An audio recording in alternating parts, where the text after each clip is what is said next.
Salut à toutes et à tous, j'espère que vous allez super bien aujourd'hui. Ici c'est Mike Logovi, alias le dresseur de codes. Découvrons la programmation orientée objet en Python. Qu'est-ce que la programmation orientée objet? Hein? Alors la programmation orientée objet, c'est juste un paradigme de programmation informatique, c'est-à-dire une manière de penser, une philosophie de pensée, de programmer, qui a ses propres spécifications, mais qui également a su s'imposer actuellement de nos jours. Vous allez voir dans plusieurs langages de programmation, vous allez rencontrer la programmation orientée objet, que ce soit en Java, que ce soit en C++, que ce soit en PHP. Dans plusieurs langages de programmation, en C#, dans plusieurs langages de programmation, vous allez retrouver la notion de programmation orientée objet. Donc, il est très important ici de comprendre au moins le minimum, la base, pour pouvoir s'en sortir après. D'ailleurs, on en aura besoin pour la suite avec Django. Maintenant, avec la programmation orientée objet, vous allez pouvoir regrouper vos données et vos traitements. Et maintenant, avec la programmation orientée objet, vous allez pouvoir regrouper vos données ainsi que les différents traitements qui leur sont associés. On verra tout à l'heure comment est-ce qu'on peut faire cela. Et également, la programmation orientée objet repose fondamentalement sur deux notions clés, à savoir la notion de classe et la notion d'objet. Mais c'est quoi une classe et c'est quoi un objet en fait? On va le voir tout à l'heure, ne vous inquiétez pas. Imaginons qu'on souhaite créer par exemple un stylo. Donc, qu'est-ce qu'on peut se dire? On peut se dire qu'un stylo, on va créer par exemple sa maquette. Donc, en créant la maquette, c'est-à-dire un prototype, on va se dire qu'un stylo, ça a probablement un bouchon, ça a probablement un tube, ça a probablement une certaine quantité d'encre et ça a une certaine forme. Donc, de manière globale, on sait à peu près à quoi ressemble un stylo. Mais vu que nous, on veut créer des stylos, donc on va créer une maquette et on sait qu'à partir de cette maquette-là, on va pouvoir créer autant de stylos que l'on souhaite. Et on va pouvoir personnaliser nos stylos en disant que ok, ce stylo-là a une couleur bleue, ce stylo a une couleur rouge, verte, orange, tout ce que vous voulez. Mais au début, on doit avoir, disons, un prototype, une maquette pour notre stylo.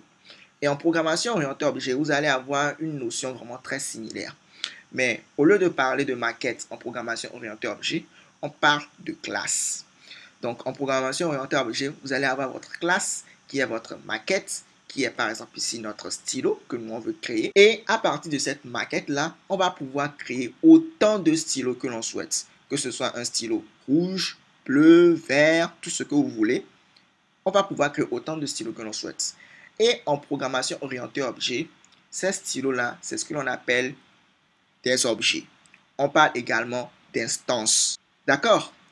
Très bien. Donc, en grosso modo, ce qu'il y a à retenir, c'est que en programmation orientée objet, la maquette, c'est la classe. Et en programmation orientée objet, la concrétisation de la maquette, c'est-à-dire la réalisation même du sujet, c'est ce qu'on appelle notre objet.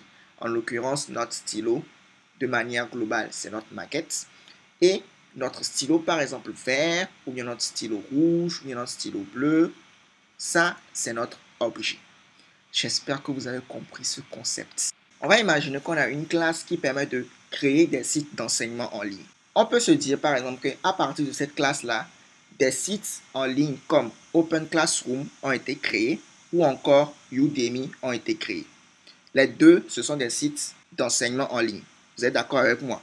Donc, on va dire que notre classe, à partir de notre classe qui est notre maquette, et nous, on a dit que cette maquette-là, c'est pour créer des sites d'enseignement en ligne. On a pu créer, par exemple, Open Classroom, qui est un site d'enseignement en ligne, et Udemy, qui est un site d'enseignement en ligne. En grosso modo, Open Classroom et Udemy seront, par exemple, ici, nos objets.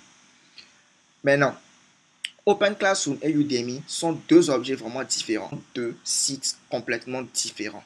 Chacun d'entre eux a sa propre identité.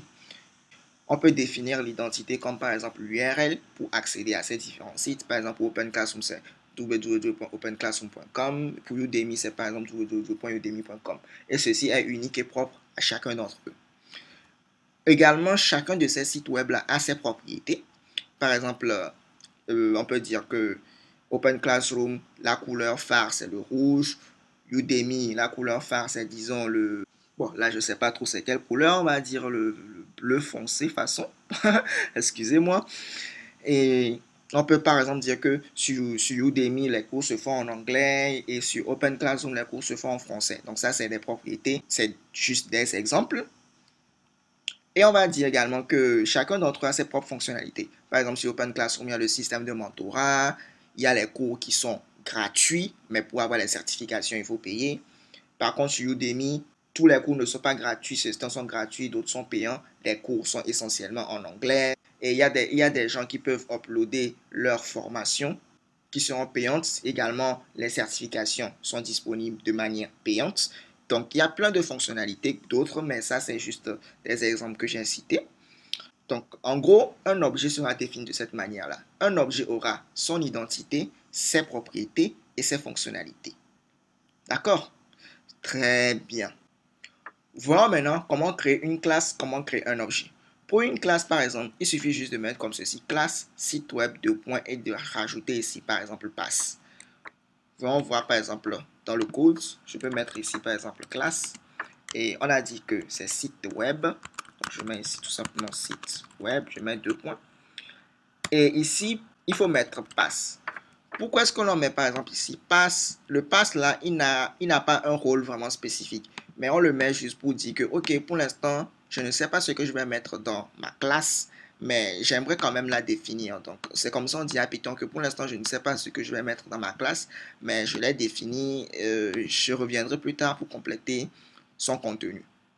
Donc, c'est comme ça que vous faites pour créer, par exemple, votre classe. Donc là, je peux faire, par exemple, Shift Entrée. Vous voyez qu'il n'y a pas d'erreur. Mais si je n'avais pas mis, par exemple, passe et que j'ai fait Shift Entrée, vous voyez ici, il y a une erreur. Donc, il faut que je mette ici mon passe et je n'aurai plus d'erreur. Vous avez vu? Magnifique. Donc là, j'ai fait l'indentation et plus de problème. Maintenant, pour créer, par exemple, mon objet, comment je fais? Donc, c'est comme ça on fait. Je mets, par exemple, Open Classroom égale, je mets le nom de ma classe et puis je mets les parenthèses. Udemy égale, je mets le nom de ma classe, je mets les parenthèses. On va voir. Donc, c'est comme ça on fait pour créer des objets. Donc, par exemple, Open Classroom égale quoi? Site web. Comme ceci. Je fais comme ça. Vous voyez, j'ai réussi à créer mon objet.